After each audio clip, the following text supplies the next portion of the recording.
Welcome to the studio, my studio. I'm JAAPH. I'm a expressionist painter from the Netherlands. And I decided to start with a blank canvas here and sort of document the process between the white canvas, the blank canvas, and the eventual painting. I'm basically doing it as much for me as I'm doing it for you, because I'm very interested in, basically looking back at my process. How do you paint? I think about that quite a bit. How do painters paint? I painted the whole painting white, except of course for the parts that were covered, and I took it off and I was going, wow, this is interesting. And then a few other similar things happened with this painting, and every time I was like, whoa, this is new, this is interesting. So I ended up with one painting that I really liked, and I decided to expand on that, and this is going to be one of those, really the first one on this, somewhat bigger size. I like 90 by 90 centimeters because you can still sort of handle it, you can still put it in a car. It doesn't take forever to paint, and yet it's a nice, decent size for painting. Many painters are afraid of the blank canvas, but I'm not at all. If it were for me, I might be starting a different painting every day or every hour, except that, of course, I need to finish some paintings too. Okay, so here we go. So this is the basic, the basic composition. Well, you might think, well, that's not very involved, is it? No, it's not. But it is breaking up the space. Let me put in some more. So I'm going to mix in a little brown here. Let's put it over here. If it's running a little bit, fine with me. Here it's running down. Okay, no problem.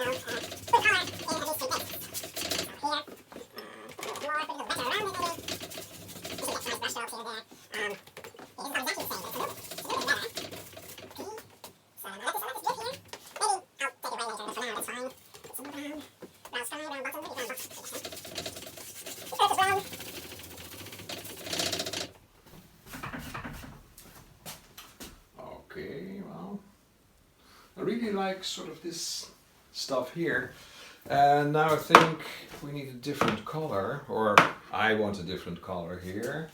So let's see, well, we have plenty of those, nice cheap, house paint brushes basically, that I don't have to be very careful with. So I still have some yellow on this palette, so what would be a good case for him? Maybe make a little bit of a yellow stone here. Alright, the name I was looking for in my mind is Andy Morris. Andy Morris is a really, nice sympathetic guy who makes, abstract paintings, and his course is really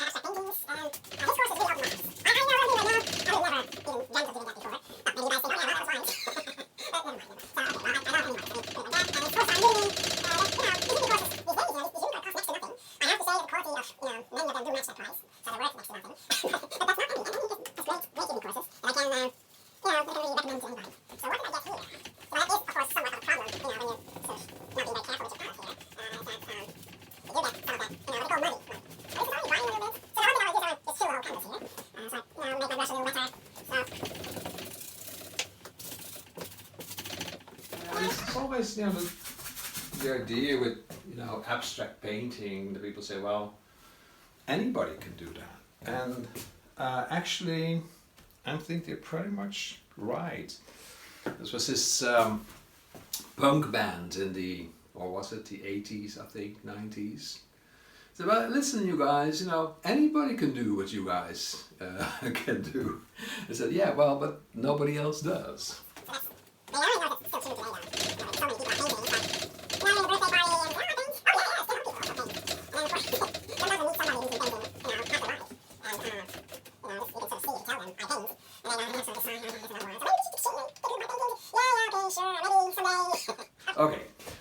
have the basis here. I will work a little more on that basis, of course. This is nowhere near finished, as you, I don't know, you probably understood that, right? This is not the final painting. Sometimes I have to say, you make something and then you come back to it later and then you go, oh well, actually it's sort of finished. But so we'll leave it for here and I will be back with the next phase. Thank you for watching.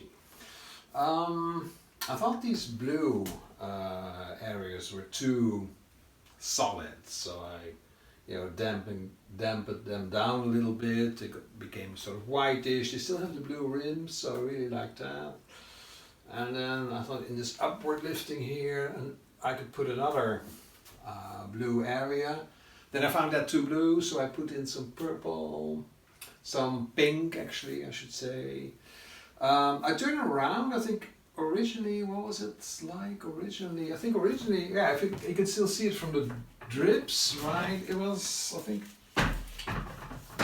think originally it was like this. Well, I might still end up like this. And then I thought the black parts were not dark enough, so I made it a little blacker. I thought I needed some more warm color, so I put on some ochre areas. Actually, I could see this could even be a bit more ochre here.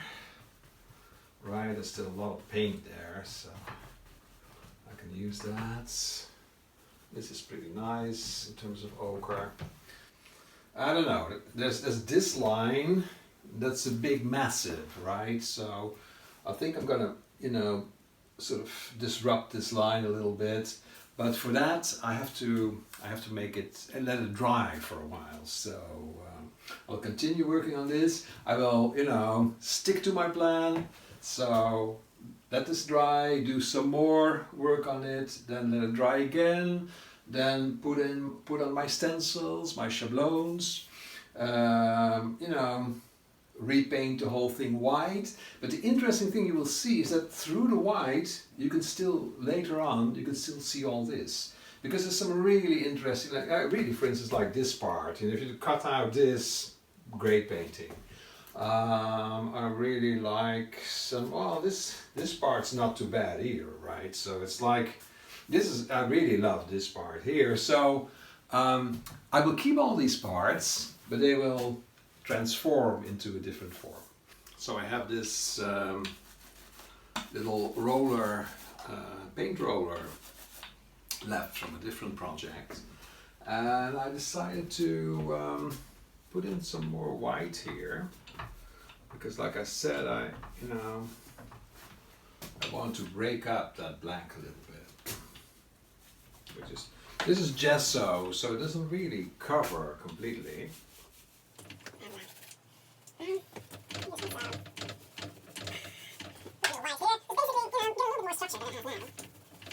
And this, I love the roller because it's so quick, right?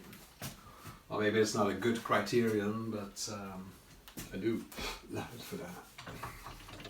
I don't think so, because it's so, it doesn't cover up the whole under layer. So this is a bit too mechanical, so make it a bit more organic here. I'll leave this one, it's mechanical. This one needs some softening, I guess. It's not all that complicated. Careful about making this here. Okay. So I give some areas a second layer of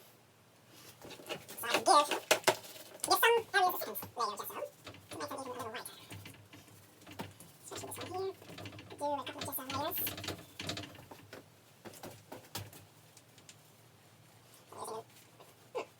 I don't like these stripes. Let me see what happens here. Oh, it's a bit much. Okay, but I'd say, maybe it's not so bad. I know this really is like that. Actually, like the stripes. White stripes. Okay, well, that's interesting.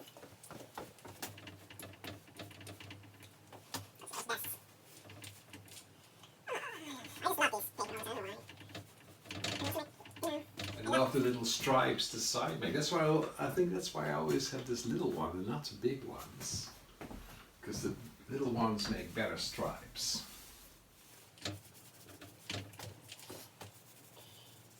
Cover larger areas this way.